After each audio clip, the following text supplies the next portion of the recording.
Étoile de la mer, voici la lourde nappe, et la profonde houle, et l'océan des blés, et la mouvante écume, et nos greniers comblés.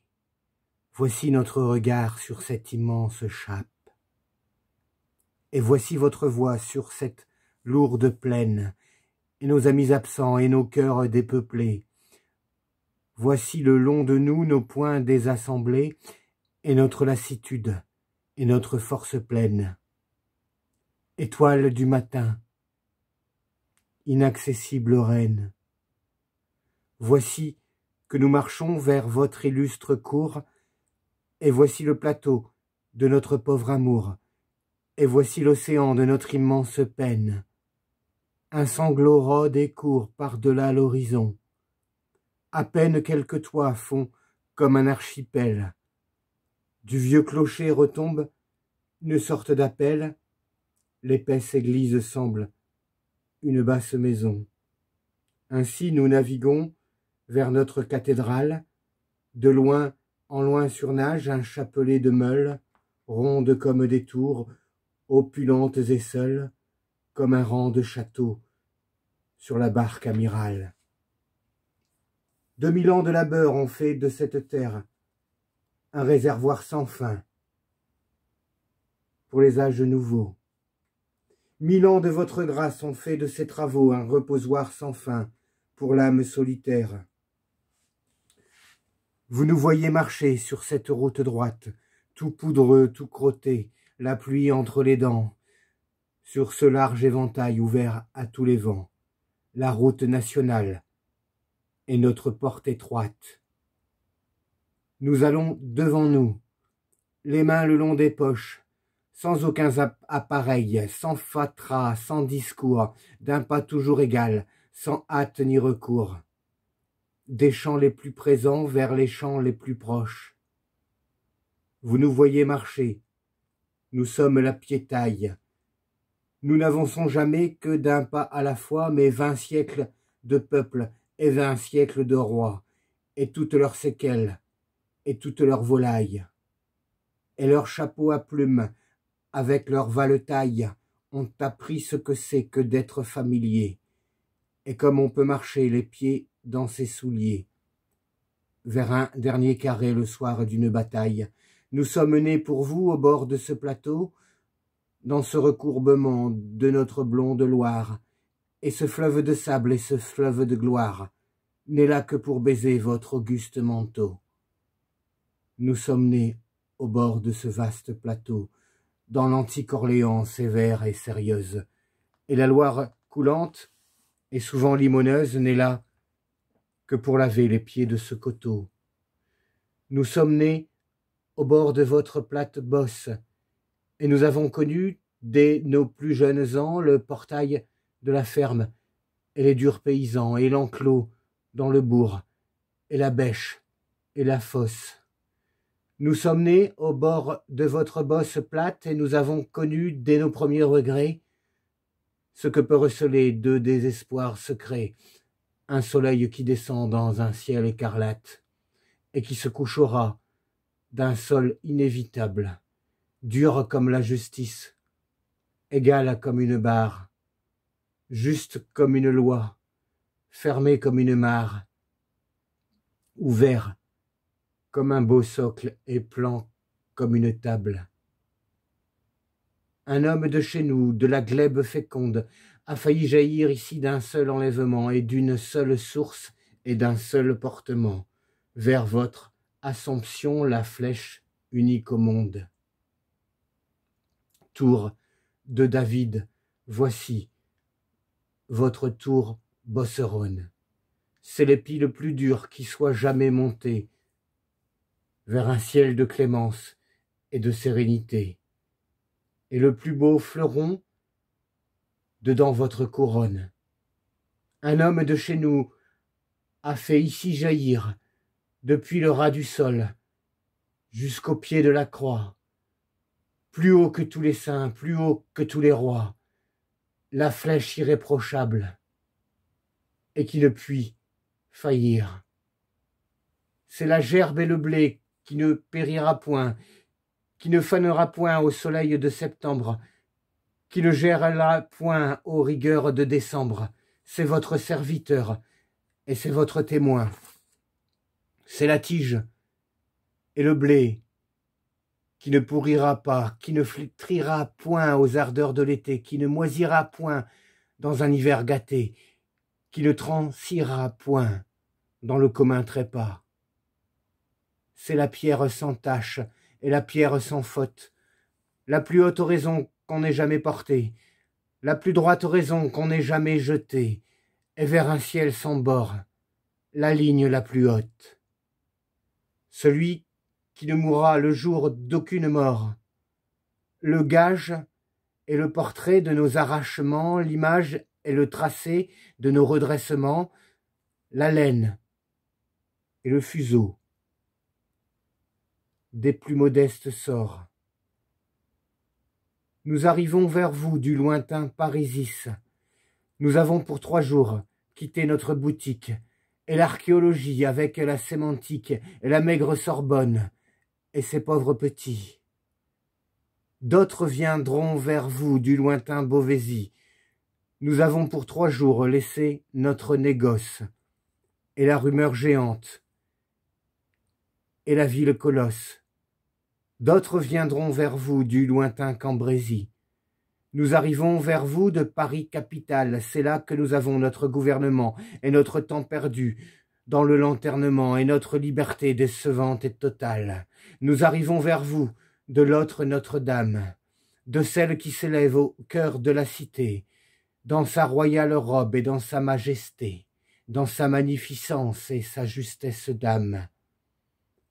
Comme vous commandez un océan d'épis, là-bas vous commandez un océan de têtes, et la moisson des deuils et la moisson des fêtes se couchent chaque soir devant votre parvis.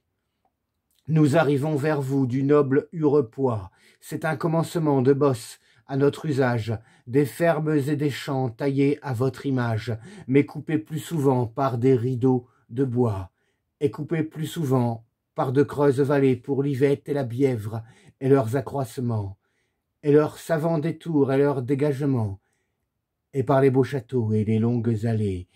D'autres viendront vers vous du noble Vermandois, et des vallonnements de bouleaux et de saules. D'autres viendront vers vous des palais et des geôles, et du pays picard, et du Vert vendômois. Mais c'est toujours la France, ou petite, ou plus grande. Le pays des beaux blés et des encadrements, le pays de la grappe et des ruissellements, le pays de genêts, de bruyères, de landes. Nous arrivons vers vous, du lointain Palaiseau et des faubourgs d'Orsay, par Gometz-le-Châtel, autrement dit Saint-Clair. Ce n'est pas un castel, c'est un village au bord d'une route en biseau. Nous avons débouché, montant de ce coteau, sur le ras de la plaine et sur Gometz-la-Ville, au-dessus de Saint-Clair. Ce n'est pas une ville, c'est un village au bord d'une route en plateau. Nous avons descendu la côte de Limours. Nous avons rencontré 3 ou 4 gendarmes. Ils nous ont regardés, non sans quelques alarmes, consulté les poteaux au coin des carrefours. Nous avons pu coucher dans le calme d'Ourdan. C'est un gros bourg très riche et qui sent sa province. Fiers, nous avons logé, regardé comme un prince, les fossés du château coupés comme un redent. Dans la maison amie, hôtesse et fraternelle, on nous a fait coucher dans le lit du garçon. 20 ans de souvenirs étaient notre échanson. Le pain nous fut coupé d'une main maternelle. Toute notre jeunesse était là, solennelle. On prononçant pour nous le bénédicité, 4 siècles d'honneur et de félicité faisaient des draps du lit une couche d'éternité. Nous avons fait semblant d'être gais pèlerins, et même un bon vivant, et d'aimer les voyages, et d'avoir parcouru 131 baillages, et d'être accoutumés, d'être sur le chemin. La clarté de la lampe éblouissait la nappe. On nous fit visiter le jardin potager. Il donnait sur la treille et sur un beau verger. Tel fut le premier gîte et la tête d'étape. Le jardin était clos dans un coude de l'orgue. Vers la droite, il donnait sur un mur bocager surmonté de rameaux et d'un arceau léger. En face, un maréchal et l'enclume et la forge. Nous nous sommes levés ce matin devant l'aube. Nous nous sommes quittés après les beaux adieux. Le temps s'annonçait bien, on nous a dit tant mieux. On nous a fait goûter de quelques bœufs en daube, puisqu'il est entendu que le bon pèlerin est celui qui boit ferme et tient sa place à table, et qu'il n'a pas besoin de faire le comptable et que c'est bien assez de se lever matin. Le jour était en route et le soleil montait quand nous avons passé Saint-Mesme, et les autres, nous avancions déjà comme deux bons apôtres. Et la gauche et la droite étaient ce qui comptait. Nous sommes remontés par le gué de l'Hongrois, s'étant fait désormais de nos atermoiements et de l'iniquité des dénivellements. Voici la juste plaine et le secret effroi de nous trouver tout seuls, et voici le charroi et la roue et les bœufs et le joug et la grange et la poussière égale et l'équitable fange et la détresse égale à l'égal désarroi. Nous voici parvenus sur la haute terrasse où rien ne cache plus l'homme de devant Dieu, où nul déguisement ni du temps ni du lieu ne pourra nous sauver, Seigneur, de votre chasse. Voici la gerbe immense et l'immense liasse, et le grain sous la meule de nos écrasements, et la grêle javelle, et nos renoncements, et l'immense horizon que le regard embrase. Et notre dignité, cette immuable masse, et notre basse peur, en un pareil moment, et la juste terreur et le secret tourment de nous trouver tout seuls par-devant votre face. Mais voici que c'est vous, reine de majesté. Comment avons-nous pu nous laisser décevoir et marcher devant vous sans vous apercevoir? Nous serons donc toujours ce peuple inconcerté. Ce pays est plus ras que la plus rase table. À peine un creux du sol, à peine un léger pli, c'est la table du juge et le fait accompli, et l'arrêt sans appel et l'ordre inéductable. Et c'est le prononcé du texte insurmontable, et la mesure comble, et c'est le sort rempli, et c'est la vie étale, et l'homme enseveli, et c'est le héros d'armes, et le sceau redoutable. Mais vous apparaissez, reine mystérieuse, cette pointe là-bas dans le moutonnement des moissons et des bois, et dans le flottement de l'extrême horizon. Ce n'est point une œilleuse, ni le profil connu d'un arbre interchangeable.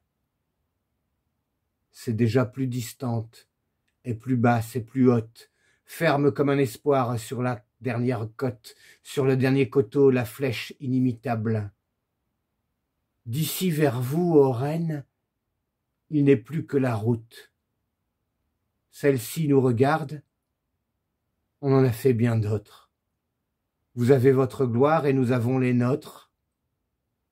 Nous l'avons entamée, on la mangera toute. Nous savons ce que c'est qu'un tronçon qui s'ajoute au tronçon déjà fait, et ce qu'un kilomètre demande de jarret, et ce qu'il faut en mettre. Nous passerons ce soir par le pont et la voûte, et ce fossé profond qui cerne le rempart. Nous marchons dans le vent coupé par les autos, c'est ici la contrée imprenable en photo, la route nue et grave allant de part en part. Nous avons eu bon vent de partir dès le jour. Nous coucherons ce soir à 2 pas de chez vous.